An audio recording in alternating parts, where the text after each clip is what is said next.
তো hello everyone, তোমরা সব কেমন আছো? তোমরা জানোই আমি উত্তরাখণ্ড ঘুরতে গেছিলাম ঋষিকেশ। আর ওখানে যেয়ে আমি একটা মনে ইচ্ছা চেয়েছিলাম যে ভগবানের প্রসাদ যেন আমি যা করে হোক পাই, ঠিক আছে? কিন্তু ওখানে গিয়ে আমি অনেক তিন তিন দিন ছিলাম আমি।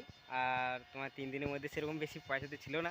আর 3 দিনের মধ্যে এমন একটা জিনিস ঘটেছিল আমার সাথে, সেটা তোমাকে বলতে চাই আমি। তো আমি গেছিলাম, 2 দিন হয়ে গেল, ঠিক আছে? 2 দিন ঘুরলাম। লাস্টের দিনে যেদিন আমি শিবের মন্দিরের কাছে বেড়াতে গেছি, ঠিক আছে? ভিডিওটা দেখো তাহলে বুঝতে পারবে। মানে ভাই তোমরা বলতে পারবে না যে মানে কীরকম আমার সাথে ঘটেছিল। তো আমি গেলাম মন্দিরটায়, ছবি তুললাম, ঠিক আছে? একটু ঘুরলাম, ভিডিও বানাচ্ছিলাম ওই দিক থেকে। তো আমাকে ডেকে প্রসাদ দিল ভাই, এত লোকে ভিড়েতে, মানে প্রসাদ পাওয়া শিবের, মানে কত, মানে গর্বের ব্যাপার। হ্যাঁ, ওটা আশা করেছিলাম যে আমি যেন প্রসাদ পাই শিবের, কিন্তু ভাই আমি পেলাম। তো চলো ভিডিওটা দেখো তাহলে বুঝতে পারবে। এভরিওয়ান, বাইরে বেরোচ্ছিলাম আর তখনই প্রসাদ দিয়ে দিল আমাকে, ভগবানের শিবের প্রসাদ আমি পেয়ে গেলাম। আর এটা শিব মন্দিরটা। তো সবাই মিলে বলি আমরা, उत्तराखंड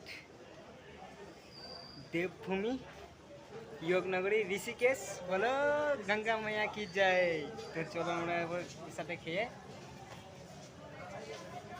গঙ্গা মায়ার দর্শন করে লক্ষ্মণ ঝুলার দিকে যাই, ঠিক আছে?